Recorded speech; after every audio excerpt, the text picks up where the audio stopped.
يا هلا ومرحبا بصيام رمضان. اليوم جبت لكم حلو الكراميل بالفواكه، لذيذ وسهل ومواده أكيد متوفرة بكل بيت. يلا تعالوا نروح نشوف الطريقة. أي قالب يرهم، مو شرط قالب من هذا البلاستيك، حتى قالب الكيك العادي يندهن ونسوي بيه هالقالب الحلو. حياكم. هنا راح نستخدم هذا القالب البلاستيك. تقدرين قالب الكيك العادي راح أدهنه حتى أستخدمه ويطلع عندي الشغل كله مضبوط. راح أستخدم لهذا القالب الكراميل كيك عادي، يعني أي كيك عندك، بايت، كب كيك، أي نوع كيك، كيك مغلف تقدرين تستخدميه بهذا القالب كطبقة أولى. هنا راح أقطعه مربعات وأخليه بالقالب. قلنا بعد ما دهناه وشفتوا شلون دهنته. أنا هذا عندي الكيك بايت، يعني باقي من الكيكة. راح نجي هنا نحط الكيك اللي قطعناه مكعبات بهالشكل،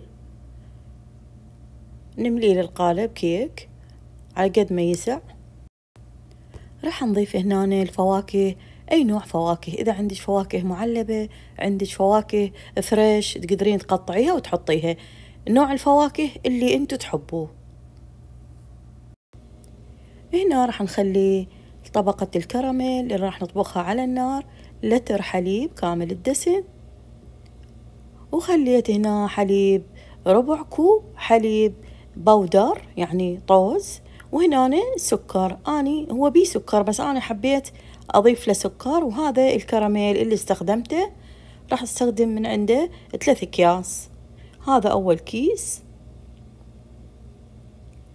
وكيس الثاني طبعا على البارد نحرك المواد كلها وبعدين نحطها على النار. وهذا الكيس الثالث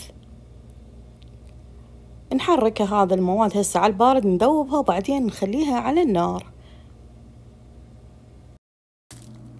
بعد ما غلى الخليط هنا الكراميل راح أضيف له كوب كريمة سائلة، ممكن تضيفي له قيمر أو قشطة، يعني البديل عن الكريمة السائلة. نجهز عندي هسه الكراميل، راح أفرغه على الفواكه السمك مالته بهالشكل. وهنا راح نديره وهو حار. بسم الله الرحمن الرحيم. بهالشكل نملي القالب للأخير ونحرك القالب هيجي حتى تختلط كل المواد، ونرجع نكمل الخليط الموجود عندي مالة الكراميل بهالشكل. وراح أدخله بالثلاجة بعد ما يبرد. وهنا بعد ما بردت راح أدخلها ثلاجة كم ساعة. وبعد كم ساعة جهزت، وهذا شكلها النهائي. اليوم حضرنا احنا وياكم حلو جديد لرمضان، كريم كراميل الفواكه بالكيك أو الكب كيك. يا رب تعجبكم الطريقة. إذا عجبتكم الطريقة شاركوا الفيديو وجربوها وقولوا لي شنو رأيكم بالحلو الجديد. انتظروني بحلويات جديدة برمضان.